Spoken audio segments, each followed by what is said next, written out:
Great. So I will introduce Jim Gaynor. He is the executive director of Farm of Hope at Hope Springs Farm in Hershey. He's also a member of the Hershey Rotary Club. Hope Spring Farms is a unique program in Pennsylvania that provides adults with intellectual and developmental disabilities and autism a place to go each day to participate in programs designed to maximize their abilities. Participants, or growers as they are called, participate in community activities such as educational, civic, and leisure activities like visiting local museums, libraries, swimming, taking field trips, and volunteering in the community. On the farm, their growers are tasked with farm chores from feeding the animals to weeding the gardens. They also learn a variety of home life skills such as cooking, baking, cleaning, and shopping. They are located on a small family farm just north of Hershey, and the campus is loaded with flower gardens, vegetable gardens, a greenhouse, animal pens, pastures, and a 6-stall barn. The mission of Hope Spring Farms is to provide adults who have intellectual and developmental disabilities a meaningful day through joyful group activities within the community and on a family farm setting that leads to satisfying friendships. So with that, I will.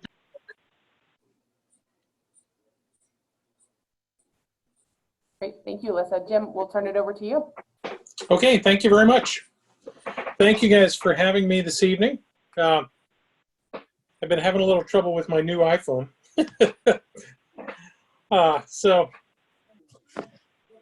let me tell you a little bit about what we're doing with the farm, and then I'll tell you a little bit about our relationship with some of the other civic organizations in Hershey, as well as the Hershey Rotary Club. As you heard, we are a program for adults with intellectual and developmental disabilities and autism. And it is very unique in that this whole program is based on a family farm. A lot of environments for adults are based on, well, we can call them storefront models right now. They're in buildings, they go out in the community a little bit. But our program is really built around the premise that adults enjoy being outside and they enjoy being active. Now, granted, not everybody likes going out in the gardens and weeding the flower beds and the vegetable gardens. And not everybody really enjoys going out into the pastures and cleaning up all the pastures and cleaning up all the sheds.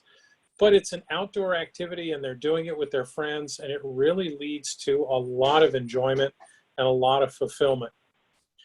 We have seen over the years, and our partners in behavioral health services and some of the organizations around central Pennsylvania have really documented some of the changes in our adults over the years based on this model.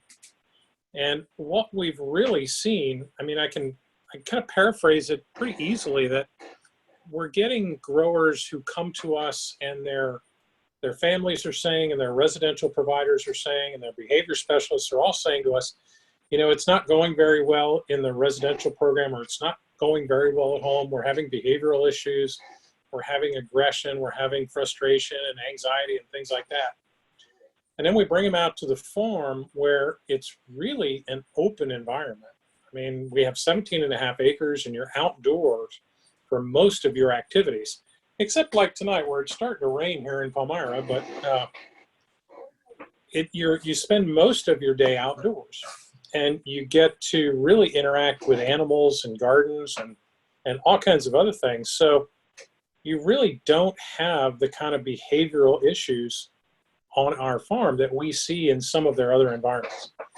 Because a lot of their other environments, we were actually talking about this today at our county meeting, that they don't mean to be, but they're kind of just restrictive in nature. For example, in a residential home setting, if there are 3 of these individuals in the home and there's only 1 staff and 1 driver, well, if one individual wants to go to this location and nobody else wants to go, then that staff can't just separate these individuals because they can't stay home alone. So it becomes a little bit of, no, we can't do this, or no, we can't do that, or, maybe we can do this tomorrow. But around the farm, if they decide, for example, if we're doing gardening, gardening is always my favorite example. If we're doing gardening out in the vegetable gardens, and one of the growers says, and they do, I really don't want to get my hands all dirty. I don't want to really dig around in that dirt. Well, that's okay, because there are probably 7 or 8 different pieces of this activity that the growers can participate in if they don't want to do this one little piece. So our staff is really very well trained on taking these activities and really looking at them on a very segmented basis. If somebody doesn't want to do this piece, well, there's lots of other pieces for them to do, and they can find some satisfaction in that kind of teamwork, in that kind of environment with their friends. So that's one of the biggest advantages that we have going for us. Not to mention the fact that every day our staff, and they're trained on this over and over and over again, that these animals are their animals. They're not ours. They don't belong to the farm. They don't belong to the staff. They don't belong to whoever. They belong to the growers. These are their animals, and it's their job to make sure they have food and clean water and a nice place to sleep. And, so they really learn from the very beginning, day after day after day, how to accept responsibility and really what it feels like to be responsible for these things, these gardens, these growers. They're theirs. These vegetables, it's their responsibility to make sure they're watered and weeded and cared for. So that's a big part of the things that we try to teach on the farm, that they understand teamwork. They understand that they can still participate even though they don't like one little piece of an activity. And these things belong to them. They're responsible, and they start to really take ownership for that. Now, the other piece of this is we have always believed that participating in the community is a very important part of their lives. So we've always had a community involvement piece to our program. Over the last couple years, the Centers for Medicaid Services and the State Department of Human Services have found that that really is very important. And they've actually mandated that 25% of the time that our growers spend on the farm program is actually spent out in the community, not on the farm. So what we've done is we've created a community participation piece to our farm program, that we go out into the community and we work with other charitable organizations. Folks like Love Inc. in Hershey, folks like CATRA, folks like the Humane Society. We work with church groups. We work with other organizations that serve the community. So we have a Meals on, actually, we have 2 now. We have 2 Meals on Wheels routes, and we're building more all the time. The growers really enjoy the Meals on Wheels program. They really get a kick out of visiting with people and giving them their lunches and saying hello and things. So they really get to understand that this is their community and they're a part of it, and they're an important part of it. Because if they don't do these types of things, maybe something's going to be missing. Now, what we've done over the last 2 years is we've taken that one step farther. We've created what we call Hope in the Community, and that's just kind of a name for it, but it's 100% community-based. So the individuals in the community program don't ever come to the farm. They stay in their communities. We go and get them, and they stay in their local areas, and they learn their local communities. They learn their libraries, where their coffee shops are, where their grocery stores are. Of course, right now, that's a little tricky. So we've modified that a little bit. But it's really important to their overall lives to learn their communities and learn to be independent in their communities. So we have Hope Springs Farm, which is the farm program, which has a big piece of it that is community participation. And then we have the community program, which is completely community-based. So we're a big part of this community here in the Hershey area, in Dauphin County, in Lebanon County, in northwestern Lancaster County, a little bit of York County in the West Shore side. We have Cumberland County, we have Perry County. So we reach into a lot of different areas with our community programming. So we are always looking to expand our service model to any of the other communities where we can help. For example, it's a really fun partnership that we've built with the Hershey Rotary Club. Hershey Rotary Club has a partnership with Love Inc. So one day, Love Inc. decided they needed a new garden box for one of their homes. So the Rotary Club said, okay, well, we can build the box. We have people, we can get the lumber, we can get the manpower, we can build the box. And I said, well, you guys build the box. We've got the dirt. And we've got a lot of garden plants, a lot of vegetable plants still left over that we didn't put in the ground yet. So we built this, it was a huge box. It was about 8 by 8 over at Love Inc. And we filled it with compost soil from Hope Springs Farm. And they provided a bunch of soil as well. And Rotary Club provided the lumber and things like that. So that's just one example of how Hope Springs Farm is looking to create partnerships. We're not just looking for folks to come and donate their time and donate their money, although that's very helpful. We definitely need all that. But we're also looking to find partners within the community, organizations that you support as a club. Do you guys need manpower to do the things that you want to be able to do in your communities? We have growers out in the communities 5 days a week in groups of 3 with their staff, and they're always supervised with their staff. So it doesn't necessarily need to be something huge. It doesn't necessarily need to be something really, really long. If you just need an hour 2 or 3 times a week, that fits our model perfectly. Right now we're sorting shoes and things like that for an organization. Well, I think Love Inc. is also involved in that, and so is the Rotary Club, and so is the church in Hummelstown, and so is another organization. And now we're a part of that, and our growers feel really important now because they get to be a part of their community, and their community has embraced them. And we all know that. That's why we're in Rotary, because that feels good to feel like you have an impact on your community. That's why we're here. That's why we do this, because we want that. We want to have that impact. I will wind this down a little bit and tell you that, yes, we do need your financial support if you're able to help out. Yes, we do need your manpower support if you're able to help out. But more importantly, we're looking for partners. Do you need help with some of the opportunities that you guys have created with your own partnerships, especially now that we can't all get out and do all the things we'd love to be able to do? So with that, if it's okay with you guys, I will open it up to questions.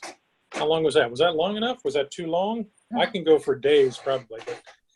No, this is a great start.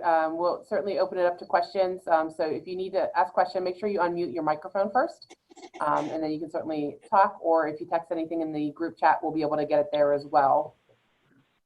Wendy, this is Ann Simonetti, and I have some questions, okay? Yeah. I like hearing that the growers are not compelled to participate in any activity that they really don't want to participate. I have 2 questions. Do the growers live on the farm, and what is the youngest age that may join the program? Well, those are 2 easy questions, so I'm glad you started with those. The first question is no one lives on the farm. On days when there's no programming, like on the weekends or when we were closed, the staff actually comes out to the farm and takes care of the animals for the growers. But no one lives there. No one's lived there for quite a while now. And the youngest age that we can have, based on, since we're a Medicaid service provider, the youngest age we can have is 18. But we can only take folks between the ages of 18 and 21 who have already graduated from high school. Now, that happens from time to time because families and individuals feel they're just not getting a good return on their investment of school after 18. But they're allowed to stay in the school system up to age 21. So typically we see our growers after age 21 when they age out of high school. But we have had growers come to us where the families have said, school just isn't working anymore, so we're going to do this, we're going to do this, we're going to do this. And, oh, by the way, we'd love to have a day at the farm. So I have a quick question. I have a quick question. What's the ratio of your staff to growers on a typical day? On a typical non-COVID environment on the farm, it's 1 to 6. In the community, it's usually two staff to 3 growers. Now, right now, in our current environment, what we've done is we've lowered the number of growers on the farm. Usually we have 38 growers on the farm. Right now, we only have 12 growers on the farm. And we did this because we lowered that to a ratio of 1 staff to 3 growers. And we only have 4 different indoor spaces that we can use. Like if it's gonna rain tomorrow, so if they need an indoor space, we have to have dedicated space for each of these 4 groups that they don't cross over into each other. During this kind of an environment, we're trying to keep that very separate. But typically we have about 20 growers on the farm and about 18 growers out in the community. Some days it's more in the community and less on the farm, but that's typically, it's about a half and half split when we have 38 growers. How does one become a grower? Yeah, there are a lot of terms that float around in that world. They call them individuals, they call them clients, they call them participants, they call them whatever they want to call them. But we decided all that stuff was way too clinical for the work that we do and the fun that we have. So that name came up years ago and it just kind of stuck, and we call them all growers now. So. And how does one become a client, a grower of the farm? It is a very easy process. There's only really 1 or 2 steps to it. The family or the county or someone who knows us can say to the individual or the individual's family, hey, you might enjoy this. They contact us. We set up a tour of the farm. Even if they don't want to attend the farm program and they only want the community program, we do a tour at the farm anyway. So we can meet each other, and they kind of get the feel for the staff because they meet a lot of staff there at the farm, and they get to see what we're really all about. So there's a tour. Then after the tour, if they like it and they want to apply, then we request all their records. We do a records review. We take that record review to what we call our admission panel, and the admission panel then makes a recommendation. Maybe they're a good fit for the farm program, maybe not such a good fit for the community program, or maybe they're a good fit for either of the programs, but we'd like to start like this. Sometimes the admission panel will make a recommendation of, let's look at kind of a transition plan, and they'll lay out a good transition plan recommendation for the family and for the individual. So that's really all there is to it. Just call on it. Okay, Dave Hallowell, am I on? Yep. All right. Hi. I'm on. Oh, good. Okay. It's a wonderful thing that you're doing. I was in that field for nearly 40 years. No kidding. In York County. So I would highly recommend that you make a connection with our club and other clubs. Make us an involvement with an event, as you have heard, that we're already involved with some other things in the community. And I'm sure we have a growing, we have a growing attendance and membership, which is very healthy here. So it's really is quite a blessing to have this idea, which we had a 35-acre farm and an industrial program and a residential program, all of it. Yep. That was in the 60s. Okay. Yeah. And I'm still around, so I'd be willing to have a chat with you at any time. I live at Masonic Village, and we have a garden program for the people that, like me who live here. We have 130 some gardeners. So there's a lot of what you're doing is right, very correct, and very usable. Dave Hallowell, if you want to write that name down. I do. I also want to jot down about the Masonic Lodge. Right before the COVID closed us all down, we were working on a program with two of the local lawn care facilities over in Palmyra at Londonderry and over in Hershey, Campbelltown kind of area, the Columbia Cottage, that we were going to go in and we were going to create some garden beds that we could help them tend, and we could work with the residents there and work with their gardening clubs. So the Masonic. Yes, we have some people who have early Alzheimer's. I'm not quite in that group yet, but we have some people who are benefiting from a partnership with another gardener or grower here. And that's a very helpful thing. It keeps them in the community, keeps them alive and active. And as we say, keep moving. So that's, you're making all the right moves. Congratulations. Well, thank you. You said your name was Dave? Dave, yeah, they don't know my last name, so, but it's Hallowell, Hallwell. And I've lived here at 16 years at Masonic Village, so I know the area. Came from York and moved here. Yeah, it is amazing. The only issue with that is we're still closed down. I know, that's... It'll be a while. I mean, it's a great idea. I'm a gardener too here at Masonic Village. And they're slowly doing things. And you gotta, who knows? Well, Ralph, what we need is innovation and continuous ability to imagine new programs, new direction. So that's where we are. You bet. There's Dan Brill. Can they help with the food bank, for example, like with the produce and delivery? We do. Okay. When the food bank is taking volunteers in the warehouse, which they're not right now, we go to the food bank at least twice a week. We have two different groups that would go to the food bank and just stuff boxes and prep things. And one of our growers, one of his favorite things at the food bank was to build the boxes. And that was just his thing. He would just stand there and put these boxes together and off they go down the conveyor belt. And he just had a great time with that. I just want to say, I think it's a really neat program too. I don't have Dave's number of years, but I worked for 4 or 5 years as a behavior specialist consultant, working, with, and all my kids were like under 21. But during that time in the training I worked with kids with autism. I was very aware that once they get to be like 21 and they're out of school, there's just not a lot of resources available. It is. It's a very, very hard transition for families to make. I was talking to a family just the other day that's probably the biggest transition because there aren't enough programs for adults as they get out of school. The second biggest transition is when parents get to a certain age where they can't do the kind of care that they've been doing all these years. And if, when do you choose to help your child go into an independent living situation or a group home or something like that? That's a hard decision to make.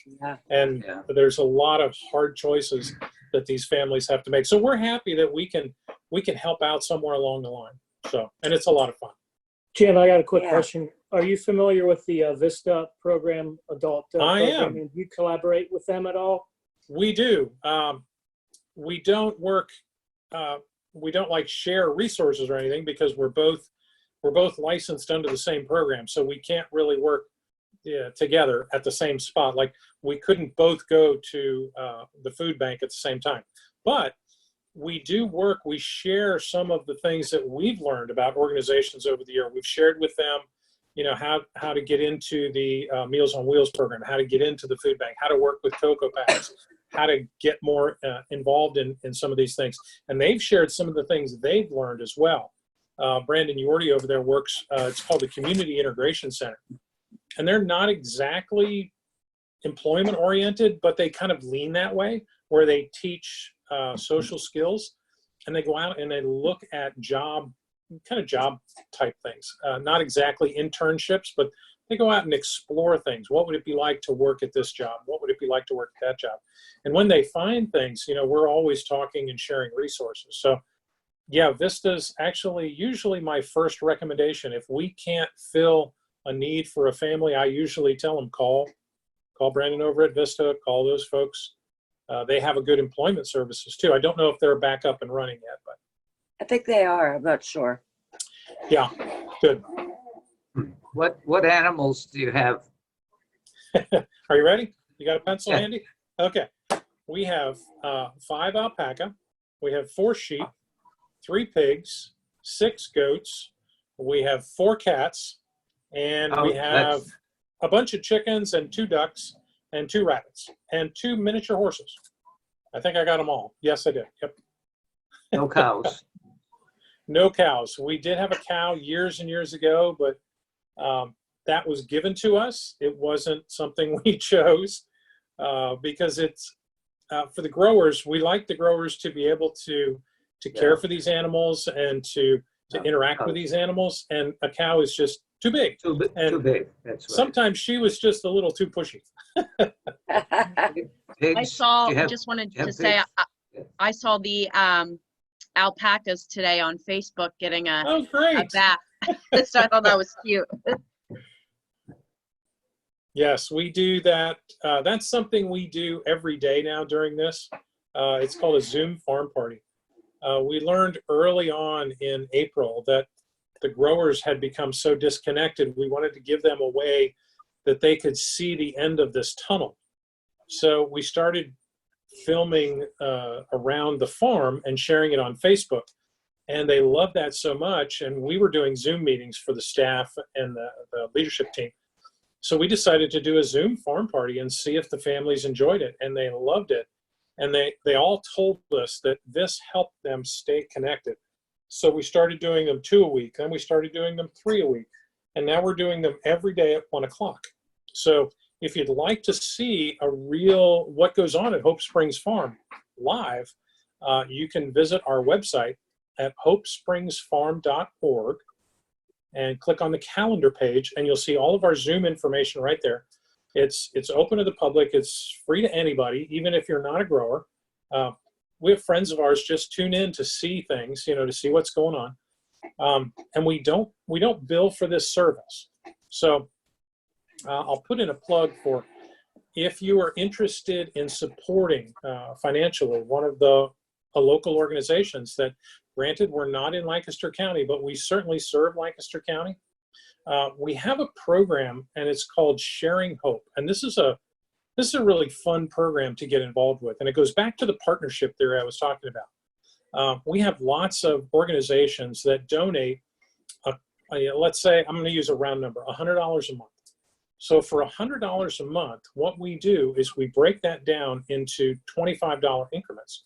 So we would say, okay, the Elizabethtown Rotary Club has given us $25 today.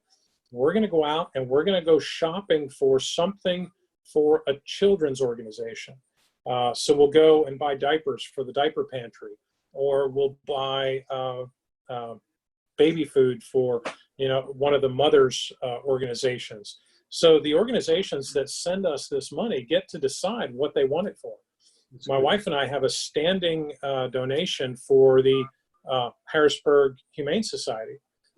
Another one of our friends has a standing donation for children's services, any kind of children's services. So it can be specific or it can be wide open. You can say, Jim, take this money and put it to whatever organizations are telling you they need it the most. And we have a couple of folks who donate a couple $100 a month to that program and say, Jim, you find the best organization for it. And we have dozens and dozens of organizations that we support like that. So there's lots of other clubs. And that's one of the reasons I like making the rounds to not only the Rotary clubs, but I've been trying to make the rounds to some of the other organizations to see, where can we find a partnership? Where can we make some friends? And it's not just, I'm not just after your financial support. I'm after also, how can we connect so that we can serve our communities better? And even as a Rotarian, that's what I'm looking for. I'm looking for, how can we connect the Hershey Rotary Club and the Elizabethtown Rotary Club to serve our communities even better. So we all know 2 heads are better than 1. So I'm sure that our program, your program rather, would be welcome at Friday noontime Rotary Club meeting on Zoom. yes, cool. Good. Our program chair for that as well. Yep. I just want to I share really it. miss. No, I really go on. miss getting out and visiting That's great. all the other clubs and getting to meet everyone. So, but this will work. Susan, did you have something you wanted to add in? I was going to say, I love the name. I was naming a business back in April, a counseling thing, and I actually was going to go with Hope Springs Counseling, but that was taken. Then I was going to go with Hope Springs Eternal Counseling, but someone said that with the Eternal, it sounded like cemetery. So I actually went with Hope. So I actually went with Hope's Journey Counseling Services. So that Hope really speaks to me. I think Well, that's that pretty sounds cool. great. Yeah. But I'll have to get your information. I'm not working with, at this point, I'm not working with individuals with developmental disabilities, but I never know, like, if I have a client coming in that they've got a family member or a child or an adult child with it, I'll definitely refer them out to you. I appreciate that. Thank you. Yeah. Another resource. Yep. Well, Jim, thank you so much for joining us tonight, and certainly for your time and sharing more information. Is it okay if we share your contact information with our members after the meeting? I know a couple of people had reached out. Yes. Yeah. Okay. Good. Yes, please do. Make sure we have that available for everyone and pass that out if you'd like to get in contact with Jim directly for more details. Thanks. Great. Thank you very much, Jim. Thank you, everyone. Just a reminder, the next speaker on Friday is going to be Alex Kaufman, actually doing a classification speech. So new member, if you're able to join in on the Friday Zoom meeting, you can listen to that. Otherwise, have a great week, and we will see you back here next Monday. Thank you. Stay dry. It's raining hard now. Yeah. Well Thank done. you all for inviting me. Good night. Well done.